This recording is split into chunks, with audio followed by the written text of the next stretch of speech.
Ils sont constamment sur la route, les agents de la sécurité routière, afin de veiller à l'excès de vitesse, question d'éviter le pire.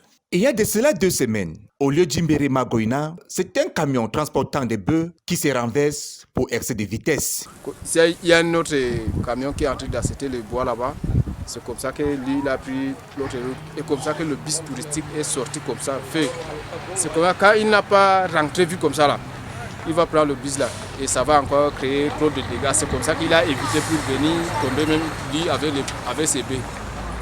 À ce jour, c'est un bus de transport interurbain de la compagnie touristique Express immatriculé 734 JG en provenance de Yaoundé qui lui aussi, à toute vitesse, va percuter une Carina E immatriculée CE 256K en provenance de Meganga au lieu dit Ngaldi Fulbi, à 70 km de Meganga. Mais, en alerte, la brigade de gendarmerie de Yambaka est descendue sur le lieu du drame afin de faire le constat. Bilan, 2 morts sur le champ et plusieurs blessés.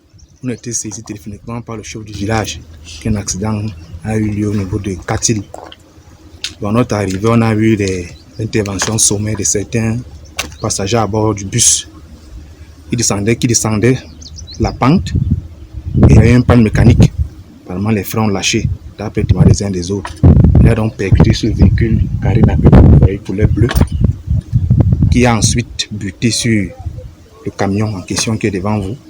Et ça a causé ce qu'il y ait 2 morts. Et presque quelques personnes sont évacuées avant notre arrivée à l'hôpital de Ngaoundéré.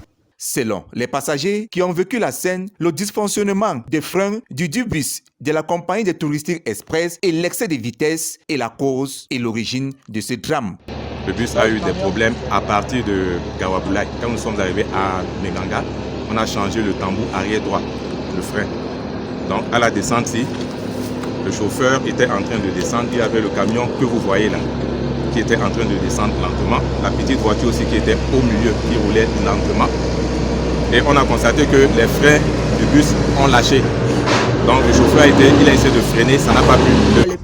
Les freins qui ont lâché, le bus a été justement sauvé par cette petite voiture qui l'a heurté.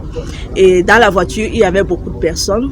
Donc comme vous voyez là au sol, il y a 2 morts. Celle-là est morte directement, le cou est cassé. Celle-ci, elle respirait un peu, mais faute de secours, elle a aussi rendu l'âme. Et nous avons été sauvés de ce gros camion qui est placé là-bas parce que si c'était la petite voiture, là, c'est que nous avons heurté ce gros camion et la catastrophe devait être plus grande. Les corps sans vie de ces 2 dames ont été transmis à la morgue de l'hôpital régional de Ngaoundéré, tandis que les blessés sont en soins intensifs. Ne dit-on pas souvent, la route ne tue pas, mais c'est nous qui tuons. Prudence.